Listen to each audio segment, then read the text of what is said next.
Case 17, using a brand to facilitate internal change. A couple of years ago, a major Pan-African financial services business, I think are in 9 countries, developed a bold and compelling new strategy. One challenge it faced was to become a standalone organization, enabling it to redefine and reinvent itself. It's my belief that the organization's brand, its master brand, its employer brand, its employee brand, cannot be separated from its culture. So, if a personal and meaningful identity with an organizational brand forms an integral part of that organization's culture, and given the context of its challenges, crafting a program to develop a scaled and new common identity with a fresh brand will need to be launched.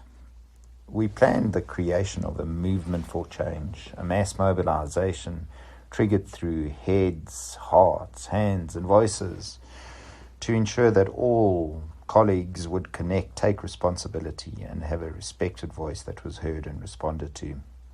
It was to be a deliberate effort to connect employees with the external brand of the business, and thereby to create a distinct culture, a collective mindset aligned with the defined brand, its promises and ambitions.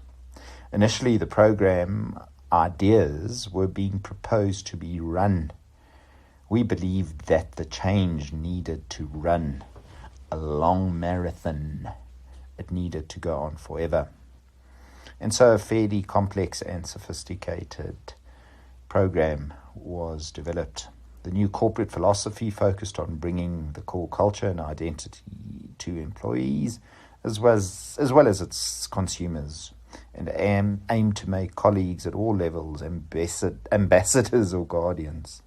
So as true representatives of the business. Our mantra became, employees are the brand. It's not new, but it worked.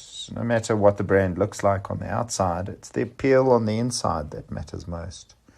Organizational success depends on brand activation strategies that appropriately guide and encourage brand-led behaviors. We advocated a strategy to build leadership, key stakeholders support.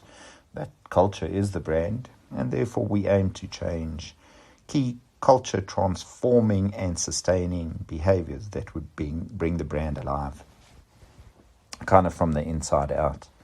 The program desired had to carefully create a unified organization with energized, hopeful, spirited, and future-driven items. The brief was to access about 40,000 people in 9 geographies across the continent, and to connect and identify with something meaningful and bigger, something that superseded personal and business unit agendas. It was hard, it was dusty, but it was worth it. What did I learn?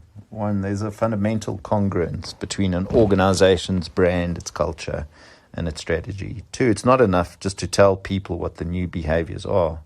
There need to be very clear definitions of what they are and what they aren't. People can know at an intellectual level, and they will know at a rational level what is required, but they need to practice and hone those new behaviors. Telling just isn't enough. An immersive experience of some type, where some internal epiphany / appropriation of the new way takes place. That's hard.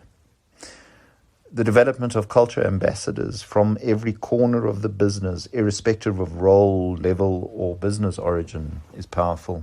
4, themes work, especially sports items related to the geography in which those businesses are.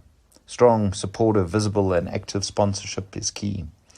However, while senior leadership must be deeply involved throughout the process, once movement takes hold, it simply becomes part of it. An iterative focus on measurement and evaluation enables ongoing risk identification, mitigation, cadence, and progress. Weaving brand messages into people's everyday experiences ensures that on-brand behaviors become instinctive and habitual. That messaging and communication to reinforce is helpful. And finally, develop a clear, concise, and distinctive employer brand to deliberately lubricate and bond the culture.